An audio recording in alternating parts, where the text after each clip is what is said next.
Hi guys, welcome to Talk to Me Tuesday. It's Tuesday, October 21st, 2014, and today is Hard Hat Cat's birthday. So I want to give you guys a quick rundown on the Linus event we had on Saturday. It was our 15th birthday and our 10th annual challenge. We had something like a total of 80 blankets hanging up for our visitors to check out, and we raised almost $300 with our silent auction. So I want to thank everyone that reposted that and shared that. Most of the things from our silent auction were won by volunteers that have been coming to Linus forever, so that was really fun for them to be able to take home some of those goodies that I showed you guys last week. For this week I just have a couple of quick things. First of all, I want to share what's on my wall. These are placemats that I made that were in the spring issue of 100 Blocks, Quilt Makers 100 Blocks. Somewhere in the front, I can't even tell you right now because I don't know the page number, but there's a gallery in the front, and all four of these are in there. They're teeny tiny pictures, so they don't look quite this large in the picture, but this is Strawberry Yum Yum. This is the block that I had in Quilt Makers 100 Blocks in the spring. All of these cakes are variations on Strawberry Yum Yum, and this is all the same placemat pattern that I designed to go with this cake pattern because I thought it'd make a great placemat. It is not currently available anywhere, but I am working on that, so hopefully I'll have the placemat pattern available for you guys pretty soon. The next thing I want to show you is an update on the Afghan I was working on for Linus previously. Unfortunately, I didn't get it done by Saturday, though I did get another quilt done, and I will show you that after this. So this is the current state of this Afghan.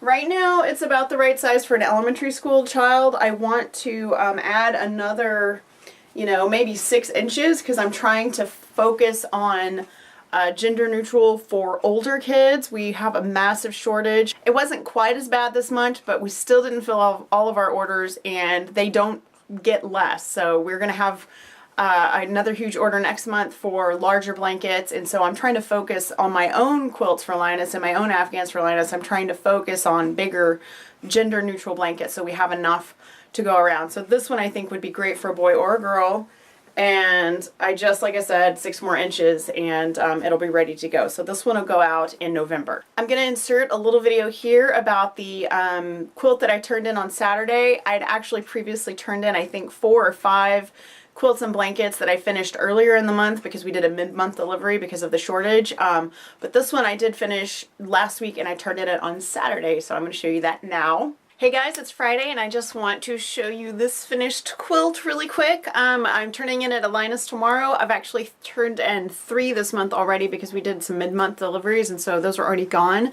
But I did finish the red quilt. I wanted to tell you that I washed it with 2 color catchers and they came out super pink. So if you're washing reds or batiks or black fabrics or anything that might bleed a little bit, make sure you throw a couple color catchers in to keep all of your other light colors from absorbing all that dye that gets released in the wash. And the only other thing I have to show you today is a belated birthday gift for my niece. I meant to have this in the mail like 2 weeks ago, and my brain just went out the window, and for some reason I was thinking her birthday was this week when it was actually on the 10th. So fortunately she's 5, and getting stuff in the mail will probably just make her happy even though it's late. So my niece is completely obsessed with Frozen, as are many girls her age, and I made her this little Elsa hat. So basically it is the little blue hat that has the blonde braid attached. I didn't make it as long as the one in the tutorial because again she's only 5, and I figured this would be a little less unwieldy than having a great big long braid for a 5-year-old. This was on Ricka Bamboo. I will put the link to the pattern in the description. It is a free pattern, and she has an Elsa and she has an Anna. So there are both of the girls from Frozen, which I've never seen before, but I know most of the storyline thanks to my 5-year-old niece. Shortly after filming this video, I'm going to be mailing my Talk to Me Tuesday Fill a Fandom pouch swap, so I wanted to make sure and remind you guys that this is mailing week. If you haven't mailed already, go ahead and do that, and when you mail, be sure and let me know that you have mailed just so that I kind of keep track and make sure that everyone has gotten their fandom pouch out in the mail. And I wanted to make a quick comment about the pouches. I've had people tell me their pouch is too big and people tell me their pouch is too small. That is okay. As long as you feel like the items that you are sending would fit in a pencil pouch, You can put stuff on the outside, you can put, you don't have to fill it all the way if it's too big, but the idea is that you want to send them just about as much fandom-y goodness as would fit in a pencil pouch. And another question that I've had, yes, you can send items that are not fandom related. Make sure you do send some fandom related things, but if your partner loves crocheting, or your partner loves embroidery, or your partner loves something that you have a pattern for or a supply for that you want to share, definitely feel free and do that. I don't want anybody to feel like they can't send something just because it is a fandom themed a swap. You're absolutely welcome to send a little bit extra stuff. I'm going to turn this off and then I'm going to record a bit with my swap so that I can have that to share with you in another video.